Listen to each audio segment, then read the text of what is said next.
इथून पुढचा अर्धा तास न्यूज आणि व्ह्यूज. पण त्यापूर्वी एक अतिशय महत्त्वाची बातमी. मंडळी, आता निवडणुका इतक्या तोंडावर आलेत ना, फक्त 5 तास आहेत उद्या सकाळपासनं उमेदवारी अर्ज भरायला. काल परवापर्यंत स्थानिक स्वराज्य संस्थांच्या निवडणुकांमध्ये ही कार्यकर्त्यांची निवडणूक असं सांगणाऱ्या नेते मंडळींनी मात्र एक वेगळीच करामत केली आहे. स्थानिक स्वराज्य संस्थांच्या या महानगरपालिकांच्या निवडणुकांमध्ये मात्र कार्यकर्त्यांच्या पेक्षा किंवा त्यांच्या बरोबरीनं नेत्यांची मुलं, मुली, जावई, सुना, नातवंड, पुतणे, भाचे वगैरे वगैरे सगळ्यांना तिकीटं देण्यात आलेत.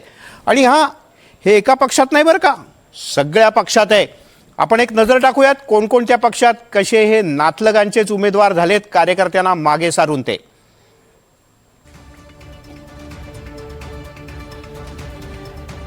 सीमाताई हिरे भाजपच्या आमदार, त्यांची मुलगी रश्मी हिरे आणि दीर योगेश हिरे या दोघांनाही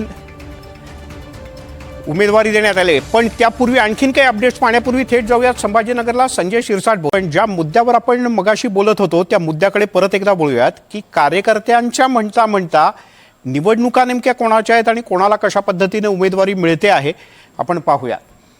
या महानगरपालिकांच्या महायुद्धात सीमाताई हिरे ज्या भाजपच्या आमदार आहेत, त्यांची मुलगी रश्मी हिरे आणि दीर योगेश हिरे या दोघांनाही उमेदवारी जाहीर झालेली आहे.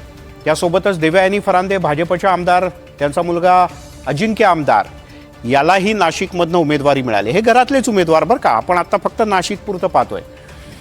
तिकडे दिनकर पाटील भाजपत नव्यानं दाखल झालेले अमोल पाटील मुलगा आणि लता पाटील पत्नी या दोघांनाही उमेदवारी मिळाली. म्हणजे एकाच घरात 3 तिकीटं. संभाजीनगर संजय शिरसाट, आता राजू जंजाळ यांनी त्याचा उल्लेखही केला. त्यांची मुलगी हर्षदा शिरसाट आणि मुलगा सिद्धार्थ शिरसाट या दोघांनाही महानगरपालिकेत उमेदवारी जाहीर झालेली आहे, निश्चित झाली आहे. केवळ औपचारिक घोषणा बाकी आहे. प्रदीप जयस्वाल शिवसेनेचे नेते आहेत. संभाजीनगरमधले ऋषी जयस्वाल त्यांचा मुलगा याला उमेदवारी मिळाली आहे.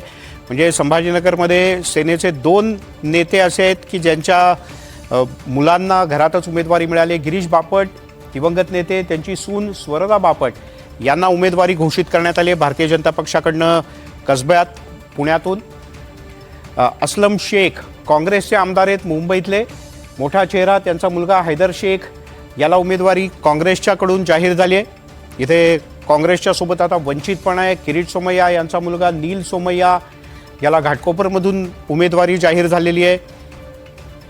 राहुल नार्वेकर यांचे भाऊ मकरंद नार्वेकर आणि वहिनी हर्षिता नार्वेकर. म्हणजे पुन्हा एकदा एकाच घरात एक आमदार, सभागृहाचे प्रमुख आणि त्यांच्या घरात 2 महानगरपालिकेची तिकीटं.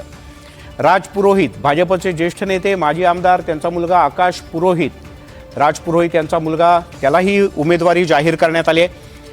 तेव्हा आपण थोडक्यात जर का पाहिलं तर या सगळ्याच नेत्यांच्या घरात, म्हणजे जे सांगत होते की कार्यकर्त्यांची निवडणूक आहे, त्यांच्या घरात आपल्याला मोठ्या प्रमाणात तिकिटांचं वाटप झाल्याचं दिसतंय.